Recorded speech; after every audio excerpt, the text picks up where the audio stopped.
Democracia, transparencia, veracidad, representatividad. Este es el objetivo, la meta y el fin de un proceso electoral ideal. En Suecia, literalmente todo el mundo participa en las decisiones del país. Allí es esencial la pureza de los comicios en todos los sentidos. También que existan garantías para todos, es decir, para candidatos y votantes. ¿Cómo es el proceso electoral allí? Es bien, y nosotros tenemos todo por mano. No tenemos sistemas electrónicos para el votante. Nosotros pensamos que esto da más confianza. Claro, desde luego, porque de alguna manera puede haber manipulación de las máquinas, por ejemplo. Así dicen en otros lugares del mundo, y nosotros hemos optado por todavía no usarlo. Es decir, ¿cómo vota una persona en Suecia? Bueno, se busca el boleto del partido preferido, lo pongan en un sobre y después cierran el sobre y va para la urna y allí se pone, ¿no? Y cuando ya cerramos la votación, primero estamos contando cuántos han votado y después contamos sobres y después abrimos las sobres y lo contamos a mano. Y cualquier persona que vive en el alrededor puede entrar y ver cómo estamos contando. Y eso es importante para que la gente no sienta que estamos haciendo algo en una sala cerrada, ¿no? Entonces todos están bienvenidos a vernos contar. En Colombia se celebran este año elecciones para Congreso y Presidente de la República. Sin embargo, en un hecho sin precedentes, los comicios y el proceso electoral que se lleva a cabo en estos momentos podrían estar siendo interferidos por actores externos e internos. A nivel exterior, según el presidente Iván Duque, con campañas de desinformación puestas en marcha por equipos de hackers para, entre otros objetivos, generar polarización. Yo creo que en el mundo ya hemos visto suficientes evidencias de intentos de permear los sistemas electorales a través de ciberataques, de manipulaciones o inclusive de generar tendencias que buscan difundir información falsa. Eso a nadie lo debe sorprender porque esos casos se han presentado. Estados Unidos fue víctima de ese tipo de ataques años atrás. Hemos visto naciones europeas que lo han sentido y nosotros también hemos visto esos ataques, no en época electoral, y por supuesto, como se trata de preservar y proteger nuestra democracia, no vamos a permitirlo y vamos a utilizar toda la colaboración y cooperación para enfrentar cualquier riesgo que se pueda presentar. El mundo no está hoy, desafortunadamente, a salvo de ese tipo de ataques, pero es importante que en el concierto multilateral y compartiendo el principio de la democracia con la Unión Europea, todos trabajemos juntos para prevenir. Adicionalmente, la subsecretaria de Estado para Asuntos Políticos, Victoria Nuland, confirmó en su más reciente visita a Colombia los probables intereses de países como Venezuela e incluso Rusia de interferir las elecciones. Los movimientos militares en el límite venezolano de la frontera, donde habría presencia de oficiales rusos, preocupan a los dos gobiernos. Hoy hablamos extensamente sobre los riesgos de los actores externos y los autoritarios y aquellos que no le desean bien a nuestras democracias, y en ese contexto hoy nos comprometimos a fortalecer el trabajo que estamos haciendo en diferentes campos que incluyen la ciberseguridad, donde Colombia, al igual que Estados Unidos y muchos otros países del mundo, enfrentan amenazas de actores externos contra sus redes públicas y privadas, y también en el mundo de la desinformación y esfuerzos por propagar y difundir mentiras e historias que no son de origen colombiano, y esto es especialmente cierto en el contexto de las elecciones que se aproximan y nuestro deseo de tener una elección libre y justa aquí, una elección colombiana para los colombianos, y nosotros la debemos salvaguardar contra actores externos interesados en manipular las elecciones, tal como han intentado hacerlo en otras partes del mundo. Pero las amenazas no son solo externas. A nivel interno, la corrupción y el conflicto en las regiones pueden incidir directamente sobre el resultado de los comicios.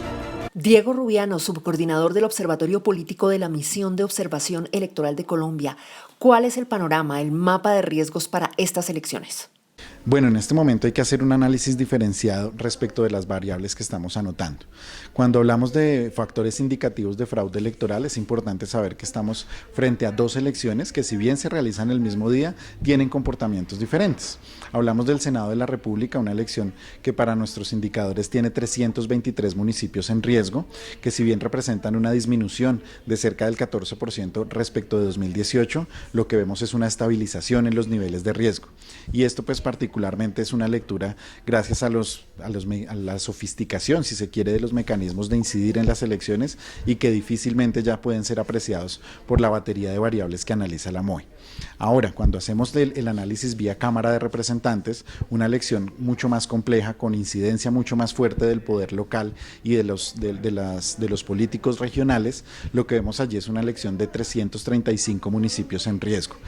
Si queremos hacer una determinación de las zonas, hablamos pues particularmente del departamento de Chocó, del suroriente colombiano, particularmente concentrado en departamentos como Caquetá, Guaviare o de la región sur del Meta, que tienen incidencia en estos factores indicativos de fraude a la Cámara de Representantes. Al hablar de fraude, Diego, ¿a qué nos estamos refiriendo concretamente? Cuando nosotros hacemos este ejercicio detallado de factores indicativos de fraude electoral, miramos atipicidades electorales en 4 variables: participación electoral, tanto a Cámara como a Senado, y la variación de esta participación electoral de un proceso electoral a otro. Analizamos temas de tarjetones no marcados y votación nula, y por último el tema del dominio electoral o restricciones a la competencia electoral. Es decir, que así las cosas en este tema de fraude electoral, ¿qué podría estar pasando? ¿Qué está ocurriendo en estos momentos en las regiones, Diego? De acuerdo, hablamos de regiones aisladas del país, municipios muy grandes con una baja cobertura estatal y que en los cuales se centra una deuda particular, y es el tema del acceso a los puestos de votación. Puestos muy alejados de los centros poblados, de algunos que solamente centran su potencial electoral en las cabeceras municipales, y donde la realización y el ejercicio efectivo del derecho al voto pues se ve limitado. Eso por un lado. Adicionalmente, lo que vemos es pues algunas concentraciones de poderío electoral de algunos gamonales, de algunas casas políticas en particular, que obviamente están limitando y que ya tienen una concentración tal que nos implica pues una restricción a la competencia y a la llegada de nuevas y distintas ideas políticas en estas regiones. Ustedes en la MOE, Diego, manejan periódicamente una matriz de riesgos electorales muy interesante. ¿Qué se sabe, por ejemplo, para estas elecciones en el tema, por ejemplo, de debilidad institucional, por ejemplo, el tema de corrupción, de irregularidades que puedan haber probables en el proceso electoral en marcha? De acuerdo, bueno, nosotros hacemos previo al proceso electoral, un año antes exactamente, toda una matriz de riesgos que pueden incidir en el proceso electoral. Allí encontramos temas como corrupción, la debilidad institucional, algunos temas de inseguridad jurídica y los temas pues que ya hablamos de todo el mapa de riesgo electoral. En ese sentido pues es preciso tener en cuenta que mantenemos una institucionalidad con altas complejidades para ejercer un control efectivo en temas como de financiación política de las campañas, financiación de los candidatos, que será uno de los riesgos latentes en este proceso electoral, más en un contexto tan creciente como el de las economías ilegales y pues el dinero que esto produce. Adicionalmente pues tenemos una baja cobertura institucional de estas mismas entidades de ejercer control en los territorios. Por ejemplo, temas como el Consejo Nacional Electoral y su déficit de descentralización, una baja cobertura y una baja capacidad de acción de los tribunales de garantías electorales, sin duda serán factores a tener en cuenta para un control efectivo de la campaña. Por estos motivos y a solicitud del Gobierno de Colombia, una misión de observación electoral de la Unión Europea acompañará las elecciones de marzo y mayo en uno de los procesos electorales con mayores desafíos en los últimos años. Nuestras misiones son misiones que buscan ir más allá de la jornada electoral, estudiar a fondo el marco electoral, el censo electoral, la inscripción de los candidatos, que es un proceso que está todavía vivo con las revocatorias. Y además, muy importante, analizar la eficacia, la neutralidad y la transparencia de la administración electoral. Para ello, nuestros observadores van a reunirse con todos los interlocutores necesarios. desde, por supuesto, los candidatos y los representantes de los partidos políticos a los representantes de los medios, porque como misión creemos que la libertad de prensa es absolutamente fundamental para el desarrollo sano de una campaña electoral. Nosotros tratamos de un poco reproducir la estructura demográfica del país para que nuestra muestra sea representativa, para que refleje lo que es Colombia. Entonces, evidentemente, la presencia será menos numerosa en aquellos departamentos que tienen muy poquita población, pero que van a ser visitados constantemente, regularmente por nuestros observadores, porque nuestra observación no es una observación de capitales, no es una observación que se limita a Bogotá, a Medellín, a Cali, a Barranquilla, a Cartagena, no. Nosotros vamos a llegar a las veredas, vamos a llegar a los municipios del país y, por supuesto, dentro de la complejidad de los procesos electorales colombianos, sobre todo en la fase de las legislativas, en las que a Congreso y a Senado y sus distintas circunscripciones se van a sumar los curules de paz y las 3 consultas interpartidarias, es decir, que estamos hablando de un volumen de elecciones que hace complejo el proceso de votación incluso para el propio elector colombiano. Pues nosotros vamos a estar intentando llegar a todas las zonas que nos arrojan una luz que refleje lo que ha sido esta primera fase del proceso electoral, incluyendo naturalmente los curules de paz.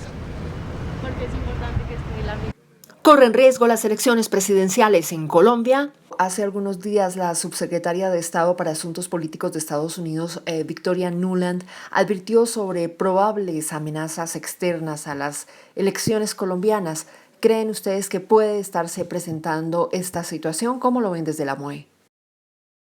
En este momento realmente no tenemos indicios de algún factor externo de riesgo, ni de estados, ni de personas particulares que puedan ingerir en tener algún tipo de injerencia en el proceso electoral colombiano.